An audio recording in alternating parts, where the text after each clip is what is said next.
তো তারা তো সংগঠন হিসেবে শক্তিশালী, কিন্তু নির্বাচনে বিজয়ী হয়ে আসার মতো তো শক্তিশালী দল না। অবশ্যই জামাত শক্তিশালী দল, কিন্তু বিএনপি সাপেক্ষে তো শক্তিশালী না। বিএনপি চাইলে বাংলাদেশে ৩০০ আসনে জেতার মতো প্রার্থী দিতে পারবে, জামাত ৫০ আসনে পারবে না, এখনো পারবে না। আমি হিসাব করে দেখেছি সকল রাজনৈতিক দলও যদি একত্রিত হয়ে প্রার্থী দেয়, এখনো ১০০ আসনে ভালো প্রার্থী দেওয়ার মতো, জিতে আসার মতো প্রার্থী দেওয়ার মতো অবস্থা নাই। কারণ আপনি ৪০ বছরের রাজনীতিটা দেখতে হবে তো, বিএনপি আওয়ামী লীগের যে দ্বিদলীয় রাজনীতি, সেখানে অন্য দলগুলো তো দ্বিতীয় অবস্থান তৃতীয় অবস্থানে থাকার মতো অবস্থা নাই।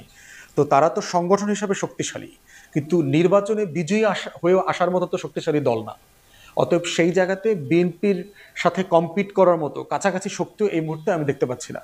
তবে বিএনপি ছাড়া বাকি রাজনৈতিক দলগুলো যদি ভোটের ব্যাপারে একটা ঐক্যমতে আসে, ভোটের আলোচনাতে আসে, সেক্ষেত্রে জনমনে বিকল্প রাজনীতির ব্যাপারে একটা প্রচণ্ড আকাঙ্ক্ষা আছে।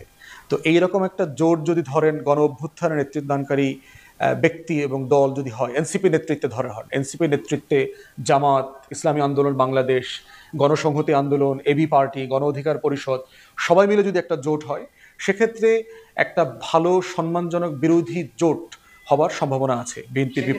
সেটা তো আলোচনার ব্যাপার, কারণ যেহেতু ২৪-এর গণ অভ্যুত্থানে তো আমরা সবাই বেনিফিশিয়ারি। তো এই লক্ষ লক্ষ তরুণদের রক্তের কারণেই তো আমরা সবাই আজকে ফ্যাসিবাদ মুক্ত পরিবেশে, আপনি যেটা শুরুতে বলছেন, আমরা এখানে বসে ফ্রিলি কথা বলতে পারছি, রাতে ঘুমোতে পারছি, আমাদেরকে কেউ এসে রাতের বেলা উঠায় নেওয়া যাবে এই ভয় করতে হচ্ছে না।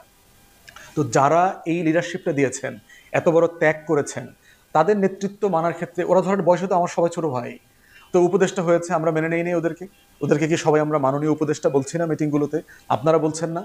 তো এখানে বয়স ব্যাপার না, ব্যাপারটা হচ্ছে যে ঐতিহাসিক ঘটনার প্রেক্ষিতে বাংলাদেশে একটা পরিবর্তন হয়েছে এবং আগামী নির্বাচনটা হবে, সেটা আসলে জুলাই সনদের ভিত্তিতে নির্বাচনটা হবে। তো ওইটা জুলাই ঘোষণাপত্রের ভিত্তিতে হবে, গণ অভ্যুত্থানের পক্ষে হবে। তো সেই জায়গায় এনসিপি নেতৃত্ব দিতে পারে, এদের ব্যাপারে আমার কোনো আপত্তি আমি দেখি না। প্রথম গুরুত্বের জায়গা হচ্ছে, ধরেন এতগুলো সংস্কার কমিশন হইল, ঐকমত্য কমিশনে আমরা গত কয়েক মাস থেকে টানা সিরিজ মিটিং করলাম, করার পরে একটা জিনিসে আমরা একমত দ্বিমত করে আলোচনা করে এক জায়গাতে আসছি। আসার পরে এটা বাস্তবায়ন কিভাবে হবে, এটা নিয়ে আপনি আর কোনো কথা বললেন না। মানে ধরেন আমি চা খাইতে চাইলাম, আপনি আমাকে চা দিলেন, আপনি আমাকে পানি দিলেন, চিনি দিলেন, কাপ দিলেন, কিন্তু এগুলো একসাথে মিশানোর মতো কোনো অবস্থা আমার তৈরি করে দিলেন না। পানিটা গরম করার কোনো জায়গা নাই, তাহলে আমি চাটা বানাবো কিভাবে? আমাকে একটা প্রসেস বলে দিতে হবে তো। অথবা আপনি আমাকে হাত পাও বেঁধে, মুখে কস্টেপ বেঁধে দিয়ে চা খেতে দিলেন যে আপনি চাটা খান, আগামী ২ বছর পর কস্টেপটা খুলবো। এটা তো হইতে পারে না। আপনি একটা গরম চা দিয়েছেন, এখনই এটা খাওয়ার বন্দোবস্ত করতে হবে। অতএব যেই সনদটা গত এত মাস ধরে আলোচনা করে আমরা একমত হয়েছি, এটা বাস্তবায়ন ২ বছর পরে কেন হবে? এটা তো আমরা এখন বাস্তবায়ন করতে হবে। এবং এখন বাস্তবায়ন না করলে যেটা ঝামেলাটা হবে, বাংলাদেশে ২৪-এর জানুয়ারিতে তো যেন তেন একটা নির্বাচন হইছে, ডামি নির্বাচন তো একটা হইছে। তো ডামি নির্বাচন এখন হইলে আগামী ফেব্রুয়ারিতে নির্বাচন কিসের ভিত্তিতে হবে? নির্বাচন তো ২৯-এ হওয়ার কথা না? প্রতি ৫ বছর পর পর তো নির্বাচন হবার কথা। তাহলে আমরা সব দল কেন নির্বাচন চাচ্ছি আগামী বছর? নির্বাচনটা কিসের ভিত্তিতে হবে? বাংলাদেশে তো একটা সরকার আছে এখন, সুপ্রিম কোর্ট বলে দিয়েছে যে একটা সরকার আছে, আর্টিকেল 106 এর অধীনে তাকে নির্বাহী সকল কার্যক্রম পরিচালনার দায়িত্ব দেওয়া হয়েছে। তো তারা তো আগামী ২৯ সালের জানুয়ারি পর্যন্ত দেশ চালাইতেই পারে। নির্বাচনটা আপনি কিসের ভিত্তিতে করবেন? তো নির্বাচন করবার জন্য তো আপনার একটা ভিত্তি লাগবে। জুলাই সনদটা হলো সেই ভিত্তি। এই জুলাই সনদের ভিত্তিতে নির্বাচন হবে। জুলাই সনদ আমরা কিভাবে বাস্তবায়ন করব, এবং এখন থেকে বাস্তবায়ন করতে হবে। আপনি সময়টা নষ্ট করবেন কেন? যেই বাস্তবায়নটা আমি আজকে করতে পারি, সেটা আমি ২ বছর পরে কেন করব? তৃতীয়ত হচ্ছে, রাজনৈতিক দলগুলো বহুবার এইরকম ওয়াদা জাতিকে দিয়েছে, বাস্তবায়ন করে নাই।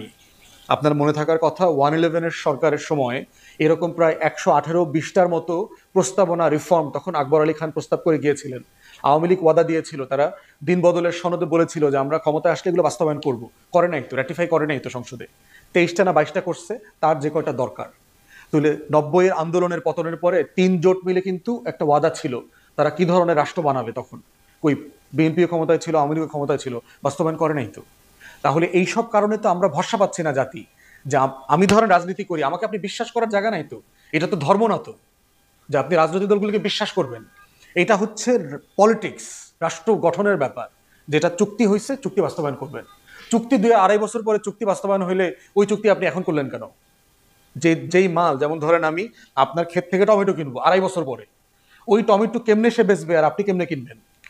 আড়াই বছর পরে বৃষ্টির অবস্থা কি হবে, খেতে টমেটো হবে কিনা, পচন ধরবে কিনা, পানিতে ডুবে যাবে কিনা, আপনি জানেন না তো। এই জন্য আমরা চাচ্ছি জুলাই সনদটা এখন বাস্তবায়ন হইতে হবে এবং এটাকে একটা সাংবিধানিক মর্যাদা দিতে হবে। জুলাই সনদের সাংবিধানিক মর্যাদা দিয়ে আমাদের সংবিধান সাসপেন্ড করে দিতে হবে, কারণ সংবিধান ইতিমধ্যে মানা যাচ্ছে না। এটাই তো একটা অসাংবিধানিক সরকার। তো টেকনিক্যালি চিন্তা করেন, আমরা যারা গণ অভ্যুত্থানের পক্ষে কাজ করছি, কমিশনের মিটিংয়ে গেছি, সংবিধানের 7 ক দ্বারা তো আমরা সবাই রাষ্ট্রদ্রোহিতার আসামি। তো তাহলে আমাদের সবাই তো ফাঁসিতে ঝুলাই দেওয়া যাবে কদিন পরে চাইলে। আগামী সংসদ যদি এটা র্যাটিফাই না করে, চাইলে আমাদের কি বিচারের আওতায় আইনে তো ফাঁসি দিয়ে দিতে পারবে। এনসিপির সব পোলাপানকে ফাঁসি দিয়ে দেওয়া সম্ভব যদি এই সংবিধান আপনি রাখেন। তাহলে জুলাই সনদের সাংবিধানিক স্ট্যাটাস দিতে হবে, যে সংবিধান এইটার মোতাবেক ব্যাখ্যা করতে হবে। এটা গুরুত্বপূর্ণ বেশি। এইসব কারণে আমরা চাচ্ছি যে এটা ইমিডিয়েটলি এই স্ট্যাটাসের ব্যাপারে আমাদের একমত হওয়া দরকার।